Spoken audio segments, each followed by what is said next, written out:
Yeah. And if any of you Yeah. guys out there sort of want to speak, tonight's discussion is all about really things that we can do to ideas that we can bring to the table to start organizing, start getting together, things that you might need, resources that you wish you had, things the party aren't doing that you wish they would, or that we can create together, anything like that. It's not really too much about kind of policy detail or going over all the dark negative things that are happening in the UK at the moment. There's a lot of other people doing that really well. This is supposed to be a really positive channel where we kind of come together, think of solutions, and hopefully have a bit of a chat and a bit of fun as well. So yeah. So put your just anybody out there who wants to sort of get going, just put your hands up, and we'll pull you up as soon as we get started.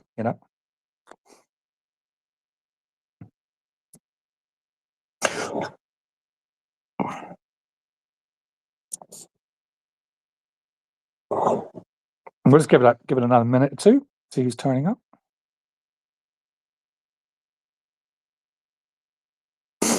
There's that little mic button, isn't there, Pete, in the bottom where you hit if you want to kind of join in the conversation? Yeah, bottom left is red, and it will say mic off and then mic on. Yeah, and you can request to speak as well. Yeah, you can do that. If it should show on the same button, to be fair, yeah, it should show as a request. Yeah. Okay. So if anybody wants to sort of be lined up to come on and have a quick chat, ask a question, tell us what they think, come up with any ideas, that'd be great. I'm a kind of go big or go home kind of guy. So I know, Pete, you're probably very similar, and we just got to get things going. We got to think big. I always say sort of aim for the stars, and if you land on Mars, that's not a bad place to be. And I'm sure Elon Musk would probably agree with us there if he's listening in, which he probably isn't. But if he was to hear that, I'm sure he'd be perfectly on board. So yeah, just a little bit about tonight's space then. We were all three of us were here at the launch, and I think each of us is kind of committed in our own ways to getting the momentum growing. And we know very, very keenly that the momentum can just be lost very quickly due to sort of current affairs, things happening, just the change of the season. I'm working on a project that I hope to get launched soon, which is going to be an independent voice for the grassroots members, supporters, those wanting to find out more Advance UK, to come together, talk, share ideas, find information, and create our own kind of powerful community. So this kind of space is a little kind of test of that. I'm hoping to work along Zoe here, who's from the Advance UK supporters group. There's Pete, we've already mentioned, who's our kind of new emerging citizen journalist on the ground. We're really trying to support. So I'll let these guys introduce themselves to you in a second. And like I said earlier, for anybody just joining in, the reason for this space, it's exactly as it says in the tin, to have a friendly, easygoing discussion about what we can all do to help Advance grow. Any frustrations you've got at the moment, I know there's a lot of us here chomping at the bits to get going. I've heard that phrase a number of times. Anything you want us to try and feed back to the party for you. We're not party people. We're kind of on the outside. We're ordinary members like you. And we'll try and feed that back if we can. There's some things maybe we need the party to do for us, but there's other things we can come together and organize ourselves. And I want to hear ideas, big ideas, crazy ideas, wacky ideas. That doesn't matter how wacky they are. Sometimes a crazy, stupid idea leads to a good idea. And how we can just spread the word out there. I don't think just knocking on doors, leafleting is gonna work. Be the only thing that works. I think we've got to come up with big things. The media are against us. We're going to kind of create our own voice out there. So hopefully you guys, and every Wednesday we can get together and start figuring out how we're going to do that. So I'm going to hand you over to Zoe, who will introduce herself, and obviously give her a follow. If you want to keep in touch about the spaces, give me a follow. But I'll hand you over to Zoe to have a chat. Thank you. Yes. So I suppose I don't know how far you want me to go back, but just sort of was watching Ben for a while, waiting for the party to be announced. Joined on the first day, started to sort of get more active on X and met up with a few people. I see Dottie and Ian and Gary and Jay, and we basically sort of got our heads together and said, right, what we need is a supporters group. So we created the supporters group on X, and then as things sort of progressed, there was a need to have kind of unofficial Facebook pages just to try and, sort of navigate people and find people in your areas and start connecting the dots. So that was kind of, what I started. Started a Facebook group for Yorkshire, or Facebook page, should I say, for Yorkshire, and then grew that to the point where, as I say, we could actually have a meeting yesterday and meet some people in our area in real life, and then hopefully, support those people when they want to do their own meetings, and they will in turn support me. So that's the whole idea, is to sort of have a bit of a caravan going around my region, and support each other, because I'm very new to this. I've never done anything like this before. This is the first party I've joined, so that was kind of my thinking, I suppose. Yeah, so I'll hand you over to Pete, who's my other co-host. So Pete, you want to give a go? I think you've got some. I don't know if you washed your hand for the last 3 days after what happened on, was it Wednesday or Thursday? It was on Wednesday, wasn't it? Yeah. So no, I still haven't washed my hand because I just feel it's the wrong thing to do at this point. Right. So good evening, everyone. It's great to have all of you gathered, and I think it's a fantastic turnout from the numbers I'm seeing so far for an initial project. It's brilliant to see the support and so many people coming through to listen to what we hope will build as a lot bigger example of a community. So my name's Pete. Anyone that hasn't found me or come across me, I'm currently running the channel Historic Hospitality on YouTube. I'm predominantly a history channel, but given the light of the situation over the last year especially, I've furloughed back into more of a current history and documenting history for the future. My career spans back into events, entertainment, and restaurant manager. So with that, I've always been quite an outgoing person. I've done a lot of events and performance as well. So I'm coming together with these guys here in order to try and have a bit of accountability. So I'll just give you a quick run through and then I'll let the conversations happen. This is a speech for a video that I've made, and I'll give you a bit of a first time look because this hasn't been aired yet, but I think it's a good reminder of such people like us coming together. So in what is a time of great change, the essence of our nation stands resilient. And at the forefront of this resilience is a new wave of leadership. Ben Habib embodies the spirit of unity, progress, and bringing modern, forward-thinking approaches to politics. Alongside him, there are supports from people like Tommy Robinson and Elon Musk, who are figures that spark debate and discussion. It reminds us the true change often comes from challenging the status quo. So as we move forward, we must stand together, knowing that the tides of public opinion are most definitely shifting. We are the alternative, a beacon of hope for a brighter future. So let us move forward with confidence, with unity, and most of all, with purpose. But this movement is no longer confined to speeches or rallies. Across the nation, a growing network of highly skilled, qualified and principled individuals is stepping forward. Professionals, veterans, entrepreneurs and thinkers, all bringing with them experience, integrity, and our political landscape has long been missing these. They are not career politicians. They are patriots, builders and believers in Britain's potential. And us here now. We are the grounding force. We are with conscience that keeps the party true to its mission, ensuring that promises are made and promises are kept. It's our duty to remind those who represent us in that leadership. It's not about power, it's about service. It's about acting with integrity, standing by our people and never forgetting who we stand for. So together, we are forging not just a party, but a movement of conviction and courage, a movement built on honesty, fairness, and the unbreakable belief that Britain's best days are still ahead. Brilliant, Pete. Very Churchillian, I thought there. Okay. You need to write that down, Sam. We need to get that published. And I think I've got an idea that you know already that how we might just do that. So fantastic. So let's pass it over to the floor here. So there's some people here who've already got their kind of hands up moving forward. So I'll bring up the first one here is Grumpy James. Yeah. Yeah, good evening, everybody. I'm very much like most people, or a lot of people, I think, in this group, where I've never belonged to a political party before. I certainly, the ethos of this party is what's encouraged me to join. I already, through following people within this particular group, think that people share the same, I suppose, views as myself on most things that's happened to our country. Very quickly is what I would wish to say. Unfortunately, I'm unable to do a lot of stuff on the ground as I would like to be.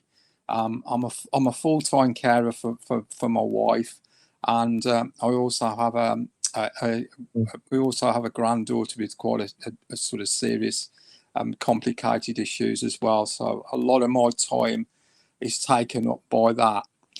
However, I think there's certain things I will try and do to help out on social media, and I will get out on the ground if I'm able to. Yeah, Grumpy, can I just stop you?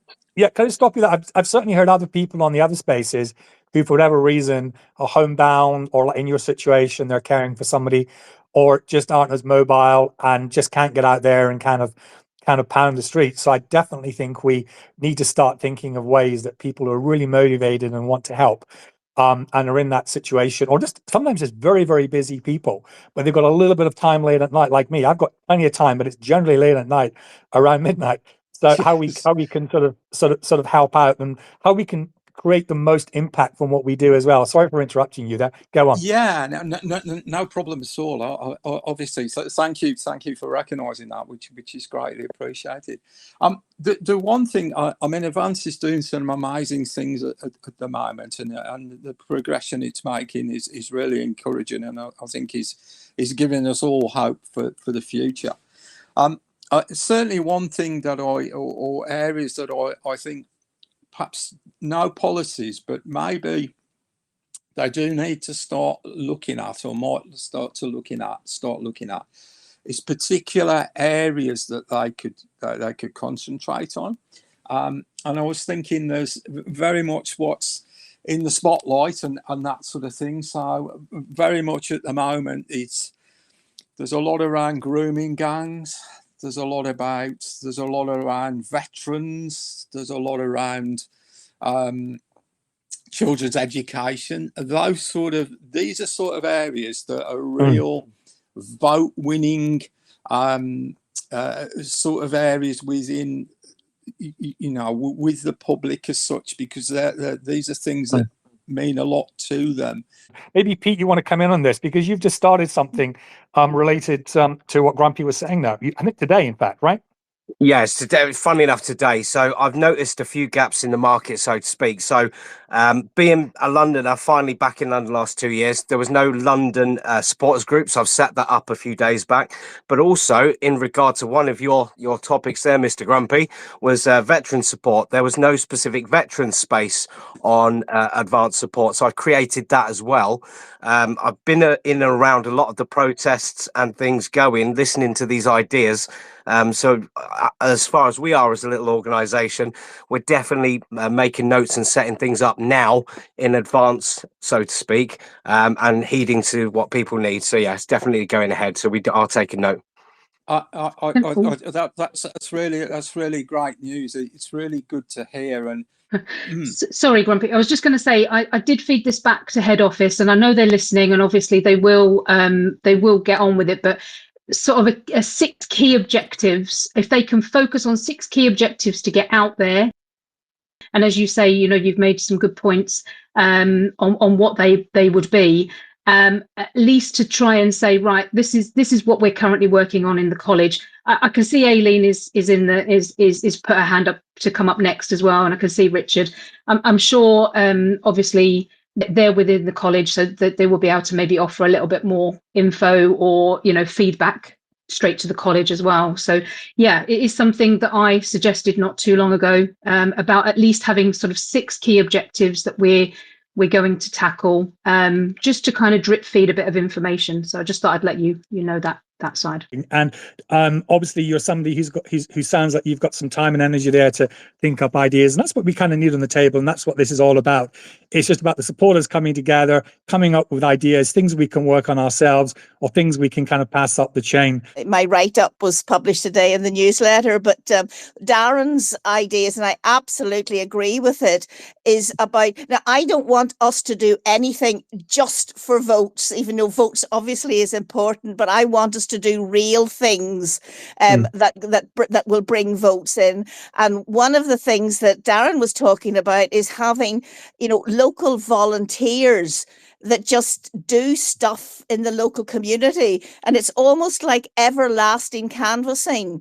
So you're not just rocking up to an area because there's an election coming on. You've got people that are there and that they are recognised as being part of, Advance UK, but they are actually helping people. Now, whether it's doing things with, bringing elderly people with young people, because small children and elderly people are just such a great match for each other. The elderly people have time, and children respond to that so well. Doing things for veterans, and actually doing things for veterans that help veterans to make different contributions to the community as well, because people do like to contribute. Just what Grumpy was saying, even though that there's different challenges that you may have, and there's different things that you can't do, but there are other ways that people can contribute, and people like to contribute. So that was kind of the idea about actually having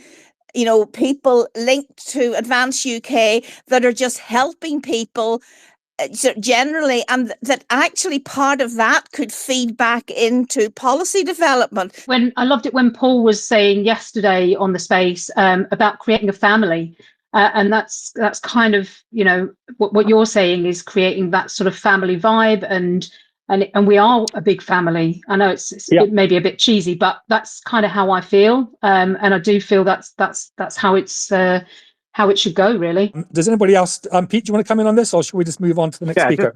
Very quickly. So in regard to that, obviously the things from my perspective, my career and my life, if you like, has always been very community performance, all that kind of thing. So where she said it was a vital importance, it really is, because leaflets, as we know, we've discussed before, will only do so much. It's time to modernize. It's time to get a little bit more tactical on the media sense, and I'm all about that. And especially in regard to the attacks on our people. So basically, not going to go into it heavily, but I am noticing from first-hand experience that a lot of, I will say it, the reform supporters are turning a little bit weaponized. I commented a few months ago, there's a little bit of a cult feeling coming from certain core demographic. But at the minute, like people like me on YouTube and even on my X account now, we're getting a few diehards that are just slinging shit, to be honest. And we've just got to rise above it. They must have a whole team of people in there scrolling for every mention of reform on X and pouncing on it to try and stifle the debate, or stifle you out of the debate. That's it's flavor tactic, really, isn't it? It's the terrifying thing is where people don't realise they go on to do the exact thing they criticised beforehand, and that's where I just went for an attrition war of words with someone saying, "Look, is what's the phrase used? There's no saying where you stoop to offensive things when the debate is lost, and it's just trying to rise above it. And we have that moral high ground where we just retain our image as decent people. This party is built around us, so let's not just focus on the leader and expect them to do all the hard work. We need to get out there and organise and come up with our own ideas as well. I'm going to bring up Richard, because I believe, Richard, you're in the college, and maybe you want to add something to that, and also any other kind of anything else you want to bring to the table to this discussion. Yeah, no, thank you. Thanks, Wolf, and thank you, everyone. I just wanted to say that I wanted to join, really, just to sort of listen in to the discussions, as Eileen was saying, that this is a party where we want to listen, where we want to formulate our ideas, our policies, how we can reach the people from non-traditional routes. So we want to be utilising everyone's expertise and things like that. And again, to reiterate what Eileen was saying, was that we're not just going to be doing things for voting sake. we're doing things principled because that's what needs to be done. That's what the right thing is, which will also, gain us votes as well. But I wanted to talk a bit about veterans because it kept getting brought up, I think, yesterday and obviously today.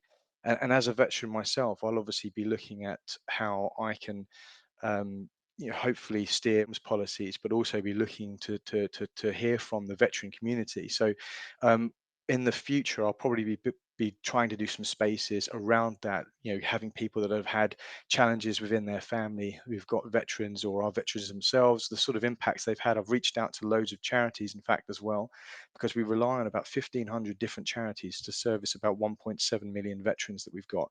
The government essentially doesn't really do much. There used to be an ex-Royal Marine, I forget his name now, unfortunately, who was in the Conservative cabinet as the Veterans Minister.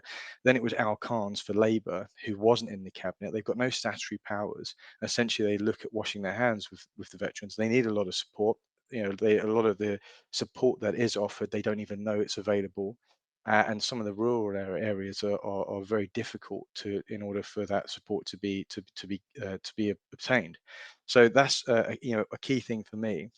But as well as that, like I said, I just wanted to thank everybody here. Have got a very active sort of groups, following and base, which is absolutely phenomenal, and it really energizes us to sort of keep fighting. As you know, we're cancelled by the mainstream, but so everyone is sort of flat out constantly trying to sort of break through to sort of come up with different ideas. And I'll have to say, this community, as well as from the college, as well as from a lot of the people that are not in the college but that work closely inside Advance, everyone is a team. There's no toxic feeling like I've had with another party that I may have been associated with, which obviously I don't want to mention. So it is a genuine movement of positive, patriotic people that care deeply. And as long as we stay true to that core principle, we just need to be ourselves. We need to focus on that. Like we was mentioning earlier about reform and saying about how, whenever you attack them, people are desperate. People are genuinely, you have the attack dogs, definitely, that's there. But people genuinely are really sort of, they're desperate. They see what's happening within the country over decades now, really, since the 90s.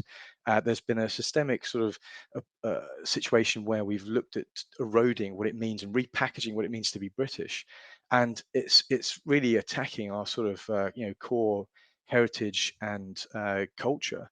So people are desperate to see that change. So we need to not attack. If we want to criticize, do so, but obviously fairly, in order to highlight those sort of issues. But be warned, you will take flack if you're doing that, because there is the attack dogs, but people are really desperate. We need to be ourselves. We need to be principled, and 3-4 years, it's a long time in politics. I think 4 years ago, we had the Queen. We were in the middle of the third lockdown. Boris Johnson was Prime Minister. So that feels like 20 years ago. So it's a long time in politics. So as long as we stay true to ourselves of what we're doing, then 100% we'll get there. I'll hand over now, but I just wanted to say thank you to this community, and obviously to listen in. This is where we get a lot of our ideas. So I thought it's a great idea for us to start gathering together all the different groups out there, independently of the party, but with the aim of uniting everyone together and being a voice for the party, but also to get feedback to the party as well. We obviously had our hurdle of 30,000 members to reach, and we did it in 69 days. So we had to get moving pretty quickly. Pete here has just set up a group for veterans. I'm not sure if you're in when he mentioned that. I'm not sure if, Pete, if you want to have a quick word. Yeah, basically, I was in the TA back in 2002, so I've always had my hand in, if you like, with certain events and things around the country. So there was nothing specifically as a veteran space. So that's just been set up today on Facebook. So it's quite a good new project, as well as the London-based supports group. Just a little offshoot thing that people can congregate around, and then obviously strengthen numbers. Everyone can get together and have a look. So that's easy enough to find. Just find the Advance UK Veteran Support page. Oh, brilliant. Okay, yeah, no, definitely will. Thanks for that, Pete. And if you are having, you're probably going to be doing, I guess, a bit of work on this over the next week or two, Pete, because we've discussed a few things. So yeah. Yeah, it's going to be a busy period. I mean, I've already got about 7 or 8 scripts ready to go, ready to record about how to approach people, campaigning in the town centres, how to be safe, all that kind of thing. And I want to link that into, like we said earlier, some of the sort of face-to-face events in local towns and especially my side here in West London. Matt, you're up next if you want to unmute yourself.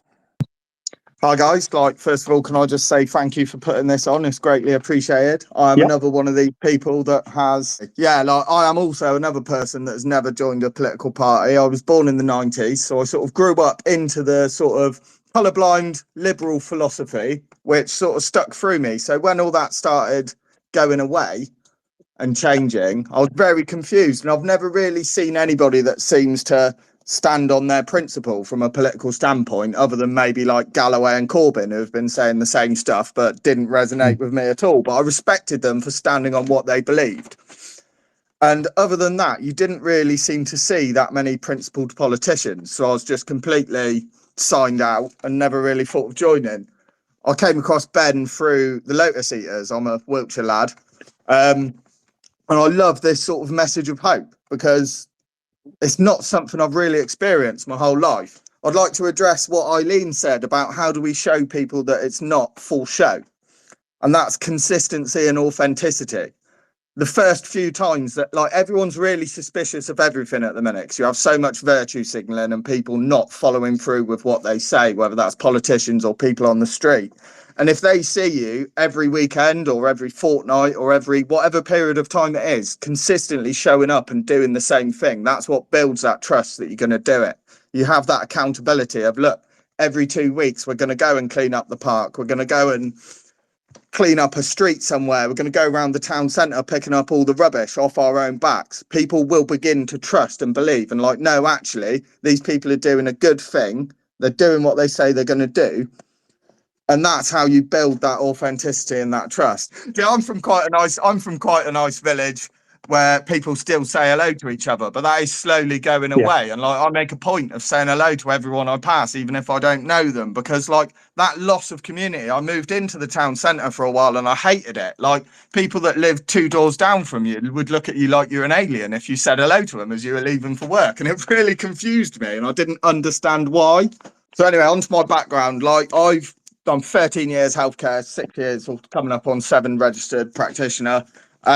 Like, I've noticed a massive decline in sort of like the healthcare environment for various reasons that I won't bother getting into because we're here for hope.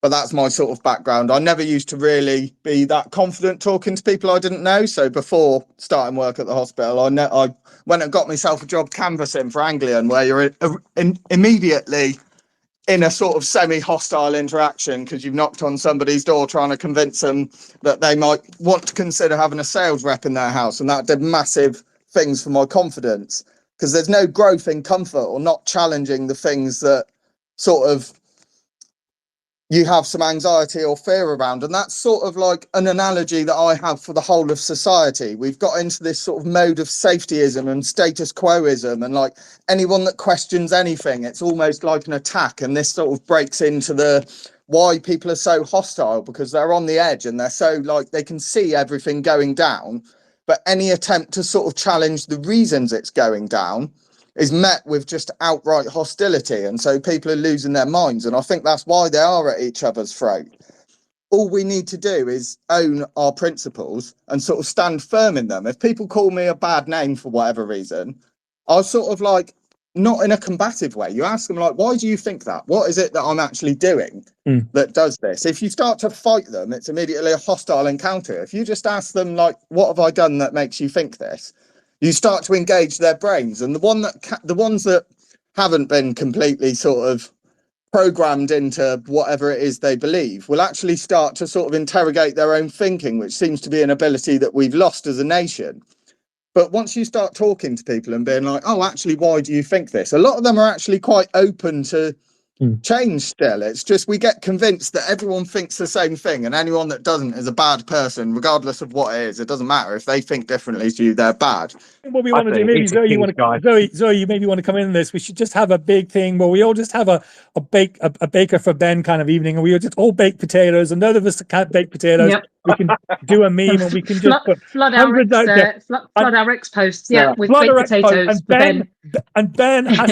Ben has to choose the winner. Ben has to choose the winner, and I'm bloody Call it, competitive. what's in Ben's jacket? That's a good question. That's a good one. Brilliant. I'm writing that down. That's the sort of thing that you need. Get everyone involved. Or I can just envision him in like a big trench coat, opening it up with a load of baked potatoes hanging there now. What's in Ben's jacket? So I think that's two memes there already. Firstly, I'll bake it for Ben when we bake potatoes and put images up, and Ben has to pick a winner. And then there's Ben's own one, like a little questionnaire. What's in Ben's jacket? A, B, C, D, or D, or none of the above? Tell us, Ben. Okay. So on to actual ideas for what we do. It sounds like you've got some sort of like roadshow ideas, which is great, because you can have local people with some sort of key points that the college or whatever the party have come together and like, look, these are our main points for this. And you get local people to just go and be in high footfall areas in their local area. And then it doesn't matter what the media are doing. If the media are ignoring you, who cares? Obviously, it's a bit of a sort of like nicer weather idea, or if you've got large shopping malls where you can set up, there's obviously different regulations in town centres and stuff depending on what stands you have, but as long as you're not selling anything, most sort of street advertising is fine.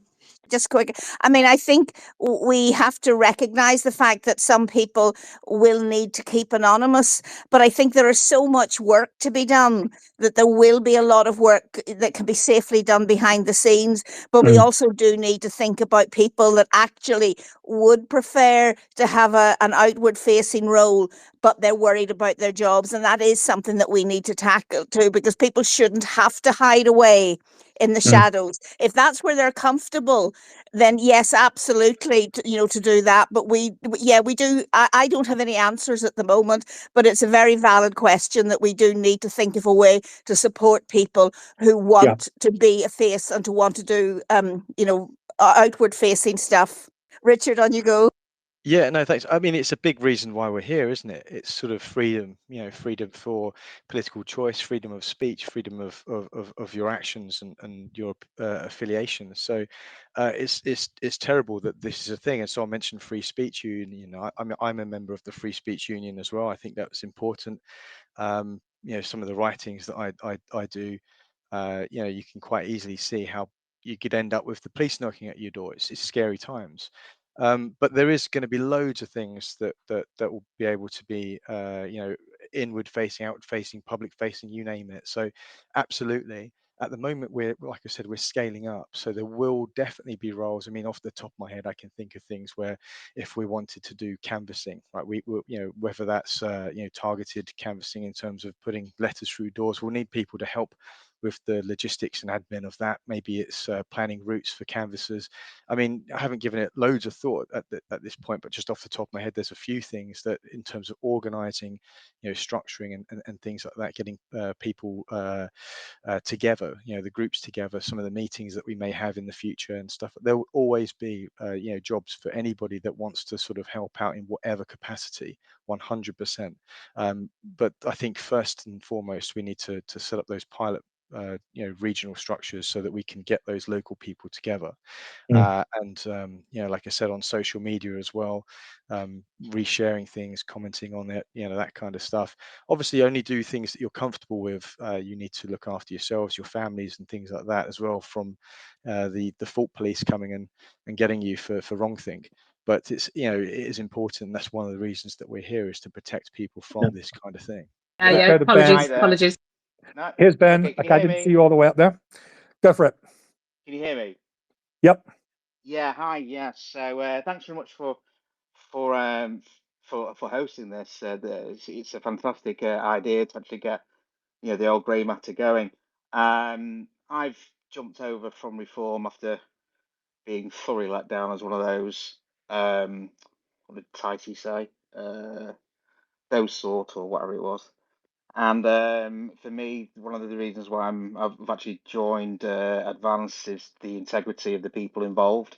I don't, when you get people who you could actually do like they call it like an elevator pitch on people. I could do quite a good elevator pitch on Ben because I can understand what he stands for. People like Rupert Lowe, obviously I could, but unfortunately, people like on the other side, Reform, Conservatives, and obviously Labour, they just shapeshift all the time, that you don't know which kind of version of the person they're going to be. So this is one of the reasons why I'm here, and obviously being a patriot for the country. My idea, and I don't know if it's already thought of, Wolf, because I think you sound like you're already kind of up there with the social media side, is, sorry, let me step back a second. So basically, I'm ex-pharmaceutical, pharmaceutical industry. I used to work in vaccination, immunology, all the way from sales repping to marketing, head of marketing, power, international, global business analyst roles. And one of the things that I've actually seen from the other parties is the fact that the inconsistency of messaging. So you may have, like, for example, random tweets going out from one MP to another MP. Some of it might be coordinated, some of it might not be coordinated. And I've always thought all along, why don't they, which is what I used to do when I was launching a product, a vaccine, or I don't know, something for coronary heart disease. We used to always war game the competition. So basically, wargaming, someone would assume Labour, for example, another person would be, I don't know, Conservatives, blah, blah, blah. And basically, you'd actually kind of like promote the policies to the other people. And then you'd understand kind of what the flow is, what kind of things they would be saying, how to combat these kind of different parts of maybe policies or what they're actually saying. And this is kind of like the overarching thing is to have like some form of strategic plan, which you would do for a drug launch or for a consistency going forward for different parts of the maturity of a drug. And one of the things I was actually thinking as part of that is, and I know I'm kind of thinking as a PLC rather than actually a party, is to basically have robust social media listening uh, program going on in the background. So you can actually not only look at, say, for example, when you've got like the big party meetings, like the Labour Party conferences and everything, see what messaging is coming out from there, and actually seeing how it's actually being spread out through social media or mixed media and out there into the campaigns. That'll basically be able to do multiple things. One, it'll be able to see obviously what they're actually saying and how it's being projected into the voters. But the other thing as well, it's a great way of actually using it for objection handling, for example. So if someone actually does come up with something, you do end up getting trends of messaging that you do get in social media. So what we had with the trans one not so long ago was, oh well, what would you do if you was on a coach and you only had one toilet or something? You get these bizarre things actually hit on social media, but it must spread out right across. And for me, that's the kind of skill base that I've got. And Yeah. what I'd like to do is see if I can actually help Advance UK to actually think of that in that kind of basis, to see if it'd be a benefit or not. I was just saying, I conducted a poll a couple of weeks ago, and I got a lot of information from people. I basically said, would you be voting for Advance at the next general election? And if not, what can we do to change your mind? And I got a lot of the as you would expect, the split in the vote. So, I've obviously worked and honed on trying to reply to people on that side of things. There were, I'm just trying to find my notes now, things like, when will the new leaflets be coming out? What's the structure of the party going to be at branch level? Where can we buy things like merchandise and t-shirts and hats and things like that? So I think things like that are good, and as you say, I'll answer the same question over and over again, particularly with split in the vote thing, and I basically went back to somebody the other day and said, if we thought reform were the answer, why the hell would we be starting a brand new party and doing all the hard yards to get that party up and running? Wouldn't we just put our efforts into reform and think, great, happy days? here's the answer. So yeah, there is definitely a theme of questions that come up day to day. And you're right, if we start producing policy and putting stuff out there, I think it's great that if you, as you say, like sort of scrutinize that policy. What are people going to say about it? Can we have a counter argument? Can we share that somehow with the membership? I don't know if that's going to be possible, but you know, it's definitely something that happens. Yeah. So yeah, that they were going to produce some kind of training manual and potentially have some workshops going on. So I think that's already been thought about. But I think we just have to be patient, don't we? It's really hard. It's really hard. Yes. I'm going to bring on Anthony next. Oh, good evening. First of all, thank you for having me on. I've just been listening for 45 minutes and I am absolutely infused by the intelligence, the eloquence, the structure of the questions and the answers and the rhetoric that I've heard this evening. It really is a pleasure to be here. You're seriously bringing tears to my eyes, mate. Seriously. Yeah. And you can probably hear it in my voice, right? Okay. No, I'm actually genuinely serious, right? Okay. Yeah, it's just an observation. But yeah, I mean, some of the things that have been said tonight are absolutely wonderful. I had a conversation with Ben, and I said to him, look, I know that some of the questions that I'm going to get asked by lots of people who I know is, first of all, well, why would we not vote reform? And second of all, about splitting the vote. Now, you mentioned something, I think you used the phrase a cheat sheet, which I kind of understand is a euphemism for a guideline of how we can respond to certain questions on the doorstep and canvassing and when we do street stalls and all that. That is an absolutely fantastic idea. It's brilliant, absolutely brilliant. It has the added benefit. It has the added benefit. Interrupt you? Sorry, can I just interrupt you really, really quickly there? Because I've got my mind is so overwhelmed, I'll just forget things. What I want it to be is an interactive cheat sheet where we can, it's like an online document that we can update, and dynamically it can be updated by trusted people who are adding the questions on and updating the answers. So it's kind of crowdsourced. Everybody out there who's on the doorstep or wherever they are got a question, we can put it down. It probably wouldn't be officially from the party because they want to probably keep an arm's distance from anything like this until they're fully registered. But it would just be common sense answers to questions, and maybe that we might have some connections in the party who can just double check everything before we post them. But it would be a live dynamic document that's changing all the time as people submit new questions and we put new answers up there. Sorry, I just had to interrupt before I forgot that point. Yeah. No, that's absolutely fine, and it's a wonderful idea. I commend you. It's a great idea, because as I know, there are going to be 2 or 3 outstanding questions that are going to be on everybody's lips when we start moving into campaigning and having meetups and branches and street stalls and things like that. There are going to be 1 or 2 questions that we're going to be asked all the time. Now, I've sat here for the last 10 days formulating a rhetoric in answer to these questions, because as soon as I get the go-ahead from Ben, our campaign launches in Clacton as soon as possible. We've already got set up the websites and everything else. But, of course, we're holding off because, registration is very, very vitally important.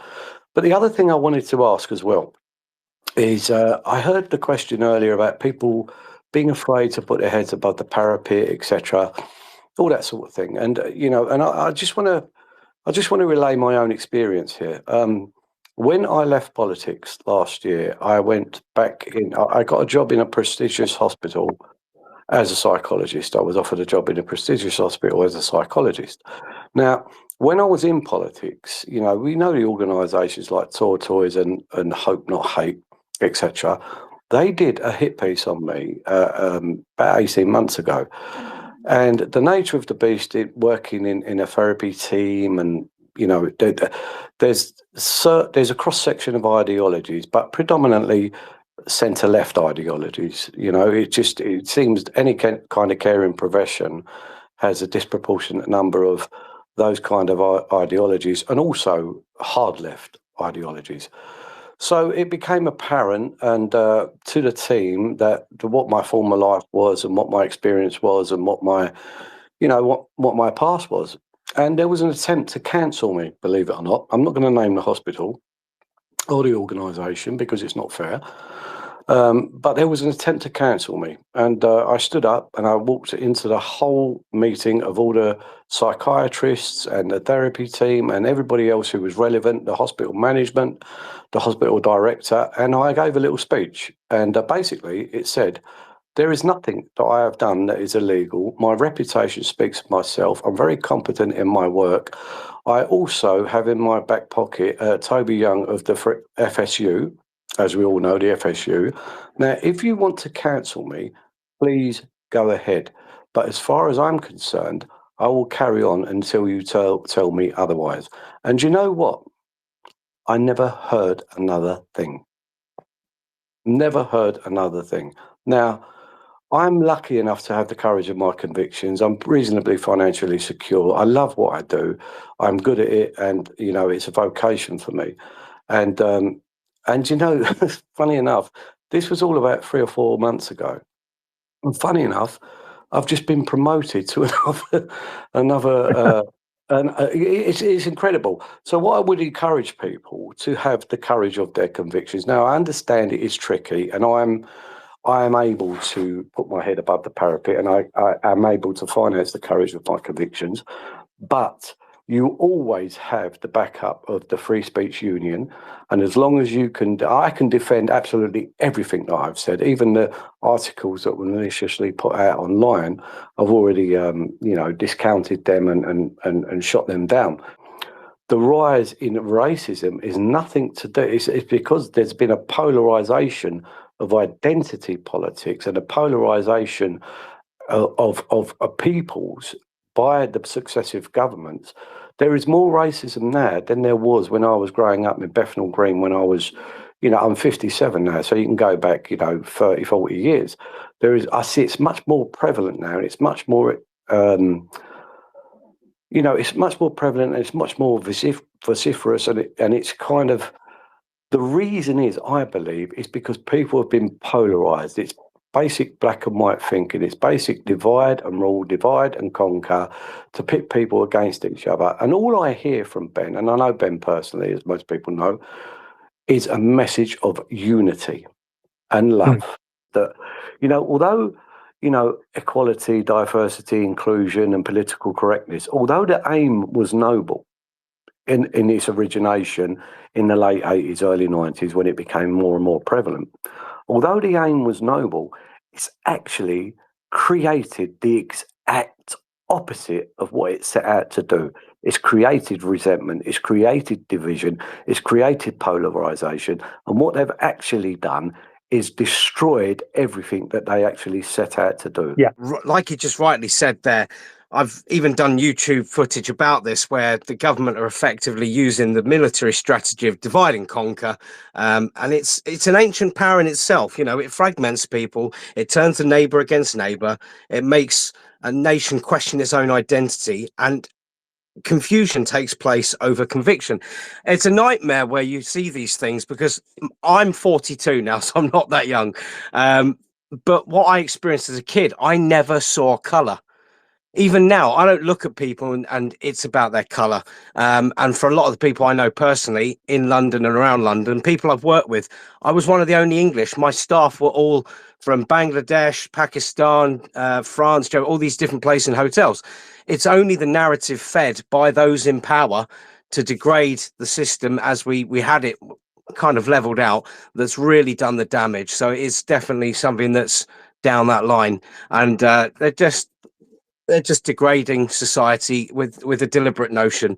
And when I looked into it on request a while back for the Fabian Society, very much a thing, very much a part of all the organisations and every political party, you know, slow drip progress. And this is part of it.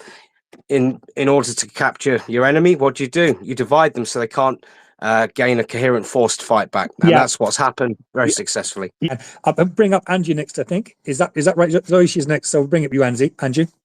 Go for it. Aha, I'm on. Okay, hello everybody. Hi. Unfortunately, the other Angela Rayner has my name. I was born first, so I was slightly worried you were going to be a troll there. Do you know that? Okay.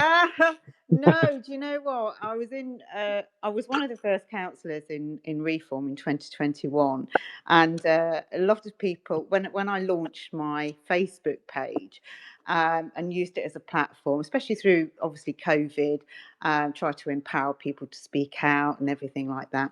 So people used to jump on me and have arguments with me, and I'd be like, I think you've got the wrong person. So it was quite frustrating. And amazingly, one of Reform South Leicestershire candidates, and we were actually on the same side at that point. And he used to tag me in posts about the deputy at the Labour, Angela Rayner. And I'd be like, what are you doing? You keep tagging me. And he would have arguments with me. And this is how dire some of Reform candidates are. I mean, I started the Reform Cornwall, so I was a Newquay town councillor, and I said, can I start Reform Cornwall? So they said, yeah, go with it. And so for about 2-3 years, I did that. And then I had been told that they wanted me to be the organizer, but I'd pretty much run with it at that point anyway from 2021, and then I realised that I was being replaced for the GE, and so I said, okay, give me your candidates then. So a couple of candidates landed in my lap that I vetted myself, and I thought, oh God, this is terrible. This is like a media train wreck, you know.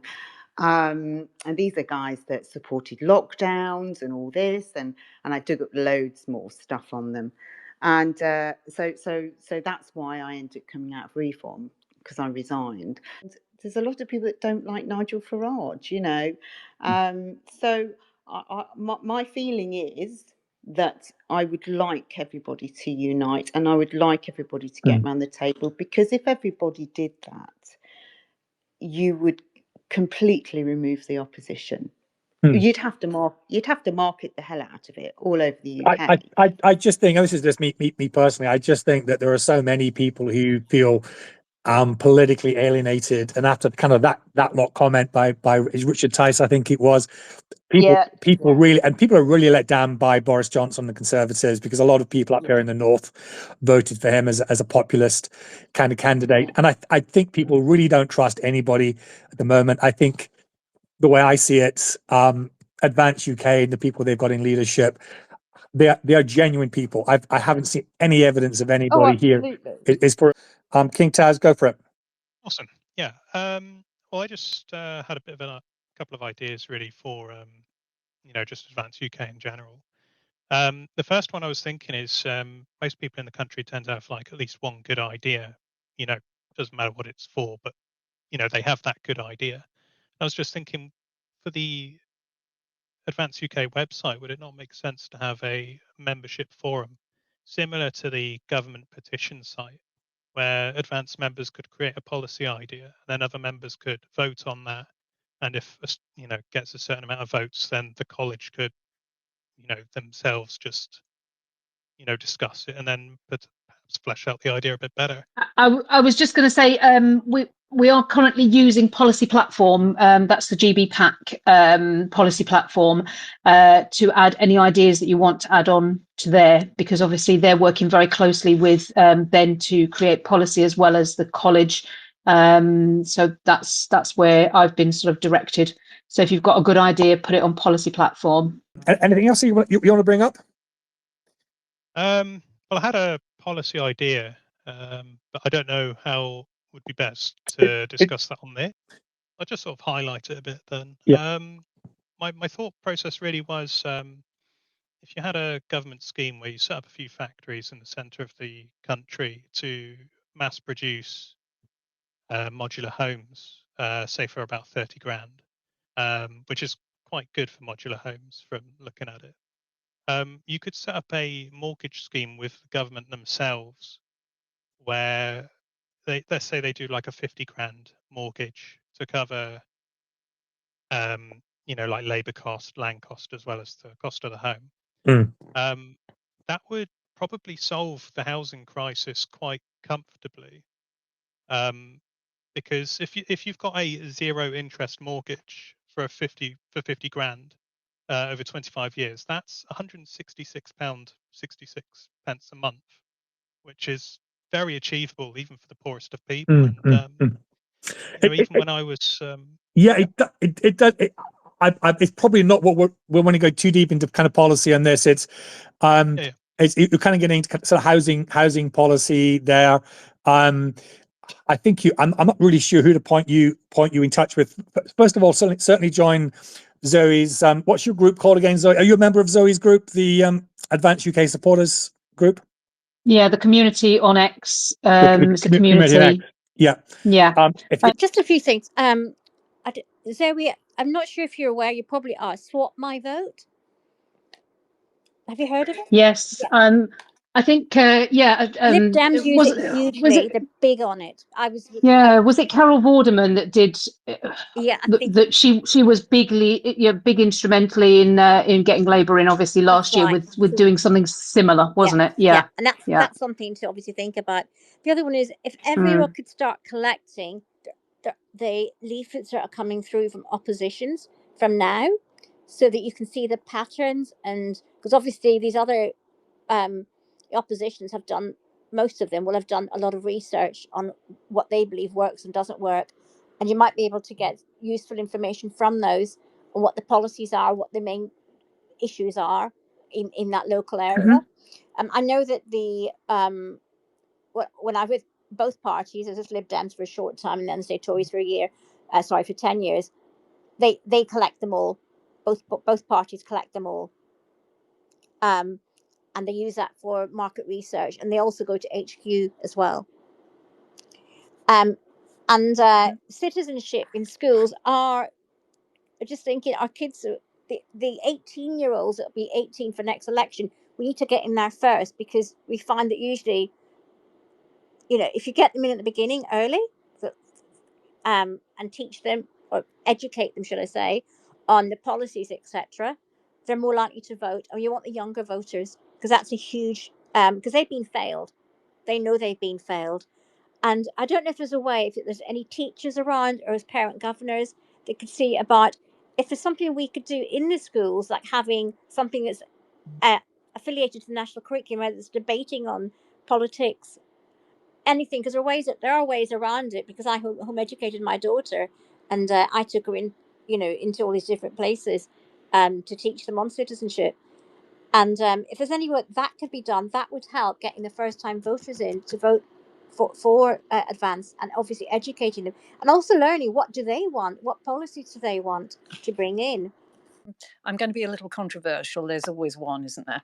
I don't really want, if in a perfect world, for Advance UK to be the same as the other parties. I am a bit of a nerd, and I've been studying it all my life. I know an awful lot about early British politics, particularly how the Labour Party formed. And I want to dispel a myth historically. DEI was never meant to be intentionally good. If you look at DEI and drill down into where the idea came from via Davos, you will see that DEI was practiced not only during the Russian Revolution, it was practiced during the Communist Revolution. It was a deliberate and very clever way to separate different communities. In those times, it wasn't obviously about colour of skin. That didn't apply to Russia and China in the extent it does, as you might say here, to put it bluntly. There were different tribal people, and it was a wonderful way to suppress various areas of such large countries. I'll give you a prime example. Anybody, the Russians did it first, the Chinese copied it beautifully. Anybody who was educated, or a doctor, for instance, immediately had to be pushed to the bottom of the pile, and other people of an outlying area would be brought in and put in to take their place. This is the fundamentals of DEI. The British government brought it in, and it came straight out of those playbooks. So I'm sorry if I've blown people's illusions away, but it was never meant to be nice. We are going through an early form of the Iranian Revolution in 1979. Anyone who can't see that is being very foolish and very naive.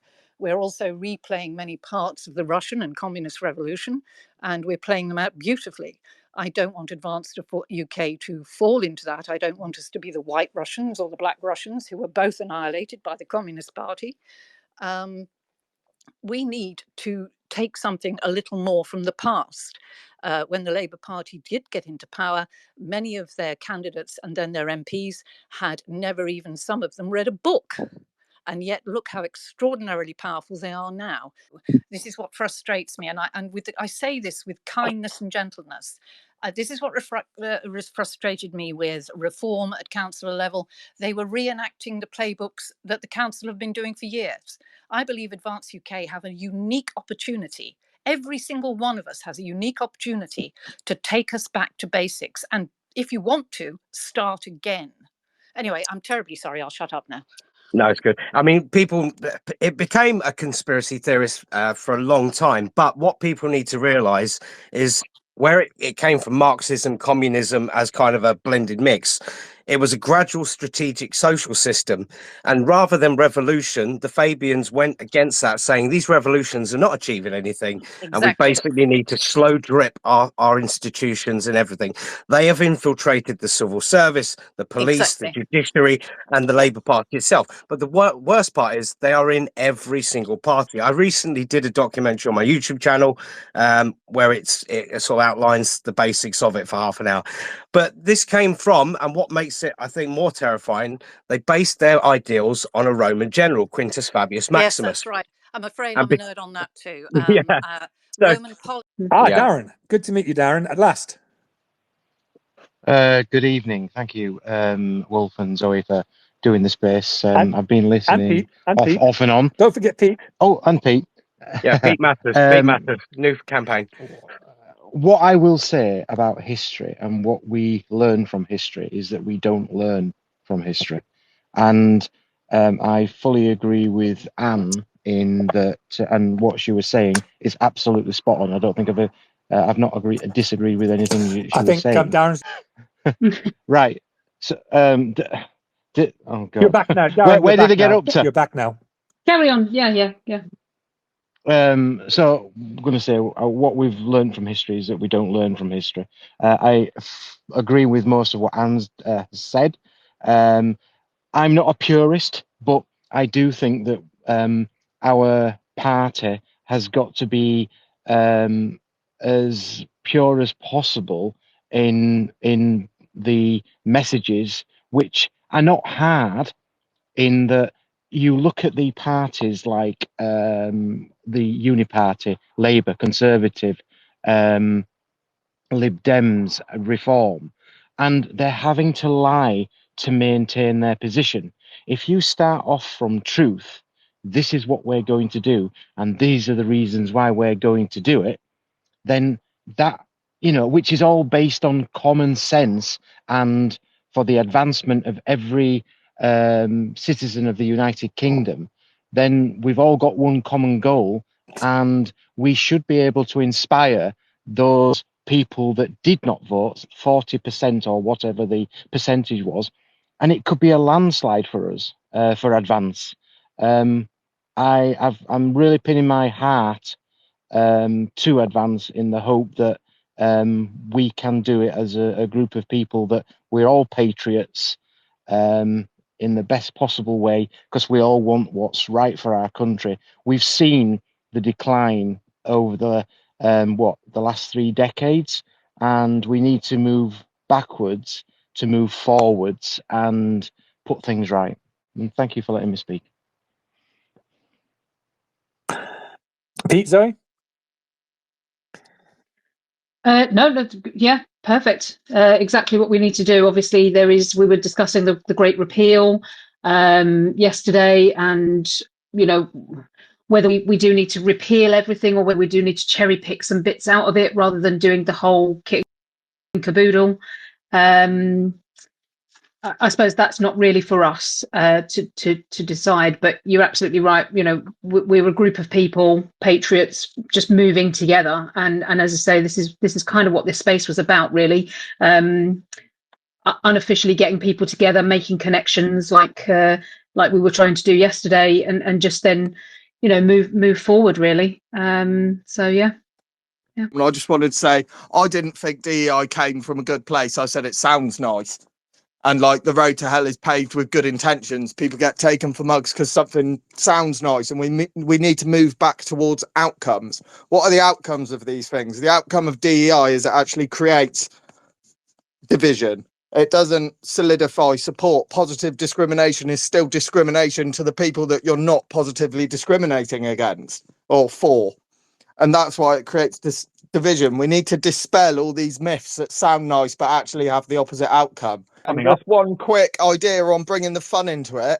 There's so many sort of public parks and stuff. Get people together for, like, obviously, again, this is more of like a spring summer thing, but we got plenty of time before the general election. Get people together in like local areas and sort of set up like in a town park or whatever, like just advanced UK members or people interested, like picnic or something. Do you know what I mean? Just like in people's local areas, so they can get together, or people that are interested can get down and sort of chat to people. Matt, you're late to the party. Pete, tell him what we've been talking about. Matt, you have got the winner. You've got the winner of Britain's Hospitality something award here, Mr. Green tea in the park, afternoon tea in the park, Mr. Pete Ware. Okay, let's go. But basically, no, I'll summarize it. So my career has been pretty much events and hotels. So this year I was 6th in Restaurant Manager of the Year for the World Award, just before being made redundant, sadly. So in a previous job, I was one of the top afternoon tea restaurants in the country. I was at the Midland Hotel up in Manchester. So with that, I'm what you class as an afternoon tea expert. So things where you say about the sort of picnic in the park, we came up with the idea, we were going to look at it, where we would do kind of a very British style afternoon tea, harking back to the days of VE Day kind of pride scenario. So it's definitely along those lines something we're going to look at, and especially for me, I'm angling for a job on Friday that might be possible, and it'll be a London based thing, but with enough warning. It's a massive hotel, there's enough space, I could do something pretty huge down there. So all going well, we'll see how it is. Great idea. We're definitely looking into those kind of practical applications as well. Yeah, and we could do things like that all over the all over the UK, and it doesn't need to be absolutely obviously this is an Advanced UK thing. It's Advanced UK supporters, members, interested people just gathering for a big tea party. People from other movements as well that are allied, other campaigns, who want to just come along and form a community. I mean, I think it's a great idea. You know, we could even do things online. I mean, we mustn't forget that a lot of people can't necessarily travel very far. There's things that we can do online as well, on big spaces or on lives on YouTube or something like that. I've seen Paul Thorpe get 50, 60, 80,000 people watching in sometimes. So the things that we can do online as well, I think that we need to think about as well to reach out. But definitely, I'd love us to see us out there next summer. Well, there's a new revolution coming. So the anthem of this year's "Do You Hear the People Sing?" That's a musical quiz for anyone there. We have got a Robbie Williams tribute act. Used to be. Retired singer, yeah. Well, that would be that was an idea somebody came up with, is having like a 1940s singing band. If you were to do some kind of tea party like that, just to just harking back to the days, just a bit of nostalgia. And I don't think there's anything wrong with nostalgia.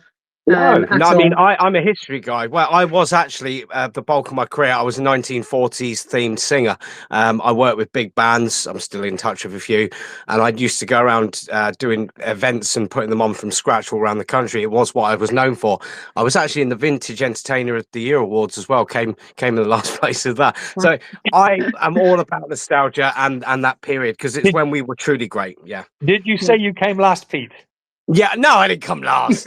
No, I came in the top few. It was a surprise to many I didn't win it, but listen, you know, if you didn't win, I'll accept it as long as you didn't come second. There's no worse place to be than second, right? No, it was basically second. Yeah, sorry. Yeah, Zoe, Peter, you got any last set of words to do? to say? I will give both a very brief, very brief outro. So it's once again, like I said at the start, it's amazing that so many people have turned out to join us on this chat tonight. It's very much appreciated by all involved, and we do hope that you'll spread the word to others. Let them know what you thought of this. We're always open to honest, concise feedback. So good or bad, let us know. We don't discriminate, and we hope to see you again in the next coming episodes. Thank you. Yeah, great, excellent. So I'll just. I'm sorry. Any last words from you? No, I just think we need to get what's in Ben's jacket trending. I put a picture on my profile.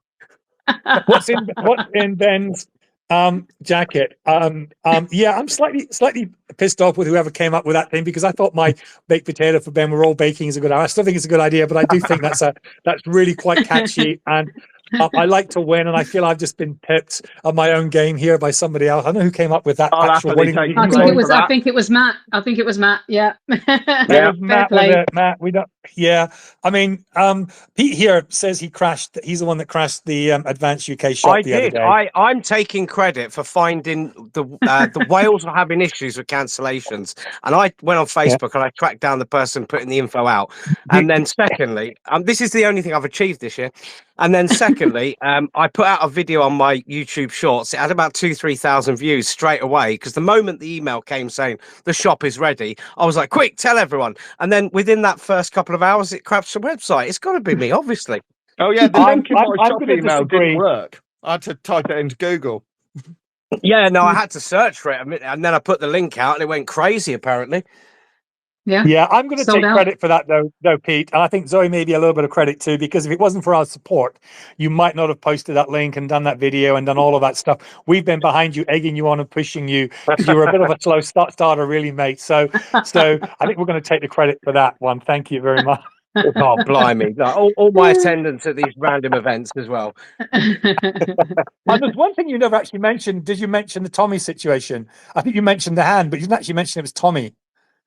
Yeah. Oh no, we went past that. Yeah, Tommy Robertson. I put a video out on it. So I was part of the Unite the Kingdom rally staff. I was one of the stewards who were at the 13th September, for anyone that doesn't know. But I was at court on the first day. And Tommy Robinson just approached me. It wasn't the other way around. I just let him do his thing. Stressful day. And he complimented me on my dress, had a bit of a laugh, saying, "Are those Luton Town colours on your tie?" And he said, "Am I here for some official purpose?" I went, "No, mate, I'm here for you. Good luck." And he put his hand out and said, "Thanks for the support. Really appreciate it," and shook my hand. And that shows the testament, a character of a man that will go out of his way to speak to a stranger, 100%. So it just double validated my point for years. The man is genuine. Yeah. Yeah, and that was the day he was going in. Yeah, and that was him going in for his trial where he could face prison that day. And yeah, right in the middle of the day as well. Yeah, exactly. And he came across to you, with everybody else waiting outside. I mean, this says something about the man. I do think there's a lot that we can. I do wish I'd almost like to see Tommy kind of more involved with everything as well. I do think he's got so much support out there. And I do hope that he kind of gets rehabilitated to where he needs to be, and he's able to sort of just get more involved, because I think he's got a very important kind of voice to play. Yeah, definitely. I mean, I will be there on the next trial date. Obviously, it was adjourned. They're making out like it's special treatment, but it's a state visit. They can't really demonize him at this point. If they do, it makes the two-tier justice and all the rest of it validated. So they've had to let him go on that. And the terrorist charges, when you sit and listen to the testimonies, the coppers didn't have a chance. They were just making stuff up, and they were incorrect. There was a lot missed off forms, times. It's a farcical trial, and the trial goes on. Okay, guys. Well, if that's it, we'll end the space. Keep an eye open for next week's one. DM us if you've got any other ideas. I'm hopefully going to get some sort of media little thing online very shortly. I've got to clear a few things on that, and then we'll have like an online space as well to all kinds of come together around and under with all of our different groups and ideas and initiatives. And we'll be great. I'm going to put a little bit of music on to kind of play us out. I've written some of my music I've kind of written, but we need music. I'm happy to play anybody else if they've got some good music you've written, and I'm happy to sort of play that as our intro and outros as well on other spaces. So thanks for joining, everyone. I'll put some music on it.